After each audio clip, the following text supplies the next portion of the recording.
The Martian Voyages of a Genevan Queen, or The Playing Spirits of Hélène Smith, Elise Muller.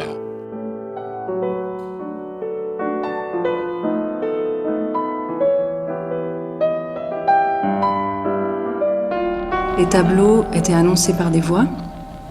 On lui disait le tableau va commencer, elle devait préparer son matériel et se tenir prête. Mais ça pouvait ne pas commencer tout de suite. Donc elle devait attendre. Parfois la peinture séchait, donc il fallait renouveler. Quand le tableau commençait enfin, elle tombait en transe. Une séance durait à peu près 20 minutes, pendant laquelle elle avait une vision qu'elle peignait. Elle se réveillait, elle sortait de la transe et elle ne se souvenait pas exactement de ce qui s'était passé. Elle observait ce qu'il y avait sur la toile. Ça pouvait être un tout petit élément. La plupart du temps, elle peignait morceau par morceau. Donc un orteil, un morceau de nuage, un brin d'herbe, un morceau de rocher. Le tableau s'interrompait et il pouvait se passer plusieurs jours, parfois plusieurs mois, entre une séance et une autre. Le tableau de Judas, par exemple, a été peint, je crois, en 65 séances d'une vingtaine de minutes sur une période de 6 mois. Il y avait comme un jeu qui s'instaurait avec le tableau, avec le motif, avec le personnage, et qui était à la fois contraignant, amusant, contrariant. Parfois, elle se plaignait aussi, pas mal, de ce que les visions lui faisaient faire. Elle la faisait un peu tourner en bourrique, mais elle avait aussi des visions et des voix qui lui disaient « ça va aller, t'inquiète pas » ou « le tableau est bientôt fini, donc te décourage pas ». Parmi les particularités aussi dans sa manière de peindre, on dit qu'elle peignait les corps de l'intérieur vers l'extérieur. Donc le squelette, les organes, les vaisseaux sanguins, les tissus mous, la peau, les poils, les vêtements en dernier. Et comme elle passait beaucoup de temps à regarder ces tableaux, et qu'il pouvait se passer aussi de longues semaines entre une séance et une autre, moi je me suis mise à imaginer comment elle vivait avec un Jésus écorché, par exemple, dans sa chambre, parce que son atelier, c'était sa chambre. Les tableaux étaient près de son lit. Elle les regardait depuis son lit. Ou avec un homme nu, avec lequel elle pouvait passer plusieurs semaines. Je me suis dit, tiens, elle vivait des choses dans l'intimité de son appartement qui étaient assez transgressives, avec des personnages qui étaient des personnages bibliques.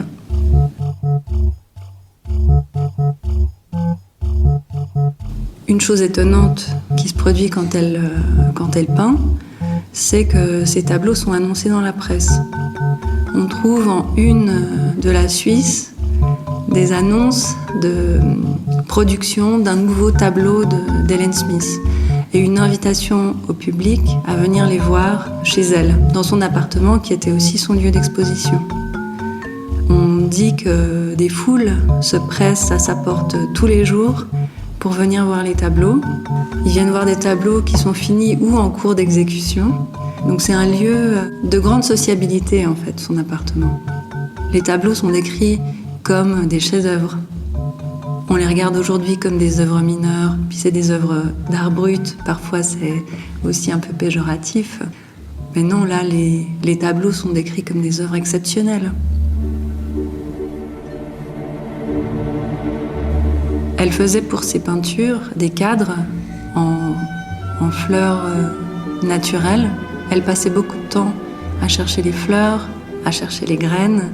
C'était des mélanges en fait de fleurs peintes et de fleurs fraîches qu'elle changeait régulièrement. Et ça, c'est des choses qu'elle réalisait à l'état conscient. De la même manière qu'à l'état conscient, elle était capable de faire des retouches sur ses tableaux. Les retouches concernaient souvent les éléments floraux ou le ciel, dont elle disait que c'était un peu sa spécialité. Elle a pris des cours de peinture avec une peintre lyonnaise établie à Genève qui s'appelait Hélène Pourrat-Anselmier, qui peignait des paysages. Donc elle a appris la peinture de paysage, elles allaient au paysage, donc ça veut dire qu'elles arpentaient le territoire pour peindre. Et elle s'est découvert un talent et un goût pour ça. Et elle était contrariée, elle se plaignait un peu que ses visions ne lui fassent peindre que des portraits où elle était moins bonne et qui était un genre qu'elle aimait pas trop en réalité.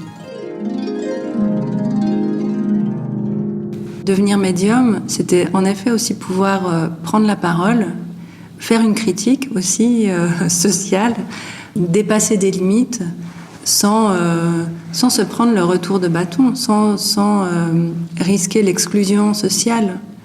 Donc j'ai l'impression que pour elle, la médiumnité, c'était le lieu de son émancipation. Elle voulait avoir une place.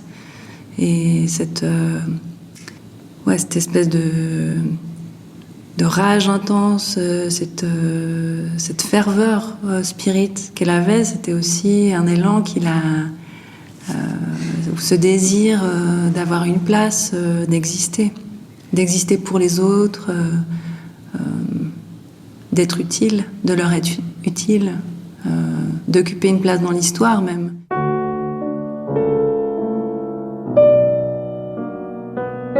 La fille de Jairus, c'est un tableau qu'elle a peint, c'est un des 2 tableaux qui est réapparu, puisque tous ces tableaux ont disparu. La fille de Jairus, c'est un personnage biblique, une jeune fille qui a été sauvée de la mort par Jésus. Et ce que Jésus lui dit au moment de la guérir, il lui dit « Jeune fille, lève-toi, je te le dis ». Et moi, quand j'ai lu ça, je me suis dit « c'est un message que Elise Müller nous adresse ». Où elle se l'adresse à elle-même. « Jeune fille, lève-toi, je te le dis ». Ça pourrait être le leitmotiv de sa vie.